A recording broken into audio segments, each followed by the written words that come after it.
Hello viewers, welcome to our channel Bangaliyana. আজ আপনাদের সঙ্গে আমাদের সকলের প্রিয় আমের চাটনি রেসিপি শেয়ার করছি। এরকম বিভিন্ন রেসিপি দেখার জন্য আমাদের চ্যানেলটিকে অতি অবশ্যই সাবস্ক্রাইব করুন। পাশে থাকা বেল আইকনে ক্লিক করে অল অপশনটি সিলেক্ট করে নিন। আমি প্রথমেই চাটনির মশলাটা তৈরি করে নিচ্ছি। কড়াই গরম হয়ে যাওয়ার পর দিয়ে দিচ্ছি হাফ টিস্পুন পাঁচ ফোড়ন, দিয়ে দিচ্ছি হাফ টিস্পুন মৌরি। কয়েক সেকেন্ড নাড়াচাড়া করে নেব। যখনই মিষ্টি গন্ধ আসতে শুরু করবে তখনই মিক্সার গ্রাইন্ডারে দিয়ে হাফ ডাস্ট করে নেব, তাহলে আমার চাটনির মশলাটা রেডি হয়ে যাবে। আমাদের মশলাটা একদম রেডি হয়ে গেছে।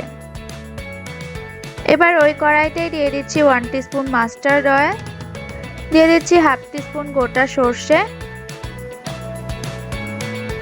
সামান্য নাড়াচাড়া করে নিচ্ছি। দুটো মিডিয়াম সাইজের আম নিয়ে ডুমো করে কেটে রেখেছি। দেখুন এভাবে কেটে রেখেছি। কেটে নেওয়ার পর ভালো করে জলে ধুয়ে নুন জলে ভিজিয়ে রেখেছিলাম আধ ঘন্টার জন্য, যাতে আমের কষটা বেরিয়ে যায়। তাতে চাটনির কালারটা খুব সুন্দর আসবে আর টেস্টটাও ভালো হবে। নাড়াচাড়া করে নেওয়ার পর দিয়ে দিচ্ছি হাফ টিস্পুন নুন আর দিয়ে দিচ্ছি খুব সামান্য হলুদ গুঁড়ো। এবার 2-3 মিনিট একটু কুক করে নেব আমটাকে।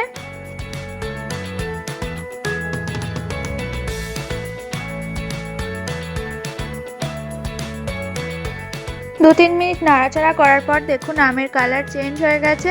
এই সময় অ্যাড করে দিচ্ছি 1 কাপ পরিমাণ জল।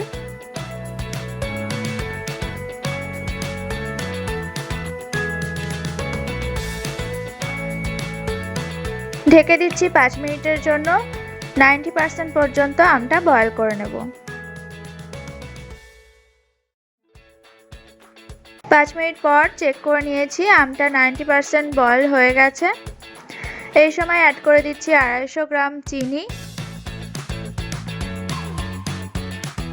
চিনিটা ভালো করে গলে যাওয়া পর্যন্ত আমাদের অপেক্ষা করতে হবে আর ততক্ষণ পর্যন্ত নাড়াচাড়া করতে থাকতে হবে। গরমকালে এরকম আমের চাটনি ছাড়া আমাদের একদমই চলে না।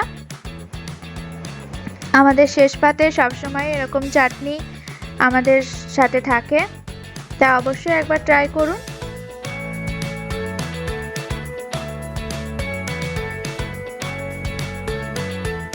চিনিটা ভালোভাবে গলে যাওয়ার পর অ্যাড করে দিচ্ছি কিছু কাজু কিশমিশ। আপনারা চাইলে আপনাদের পছন্দের মতো ড্রাই ফ্রুট ইউজ করতে পারেন। কাজু কিশমিশ ভালো করে জলে ধুয়ে ভিজিয়ে রেখেছিলাম 10 মিনিটের জন্য। অ্যাড করে দিলাম আর অ্যাড করে দিচ্ছি হাফ টিস্পুন চিলি ফ্লেক্স।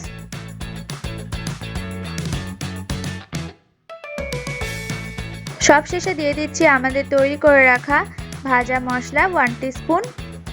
সবকিছু ভালোভাবে মিশিয়ে নিচ্ছি। চাটনিতে যখনই আটালো ভাব আসতে শুরু করবে তখনই ফ্লেমটা বন্ধ করে দিতে হবে, কেননা চাটনি ঠান্ডা হয়ে যাওয়ার পর অনেকটা জমে যায়।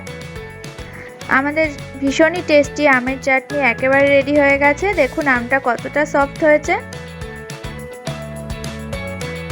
চাটনিটা ঠান্ডা হয়ে যাওয়ার পর আপনাদের দেখিয়ে দিচ্ছি আমাদের চাটনি কতটা সুন্দর দেখতে হয়েছে।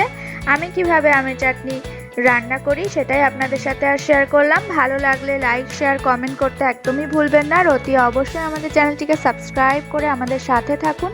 ভালো থাকুন, সুস্থ থাকুন। Thank you.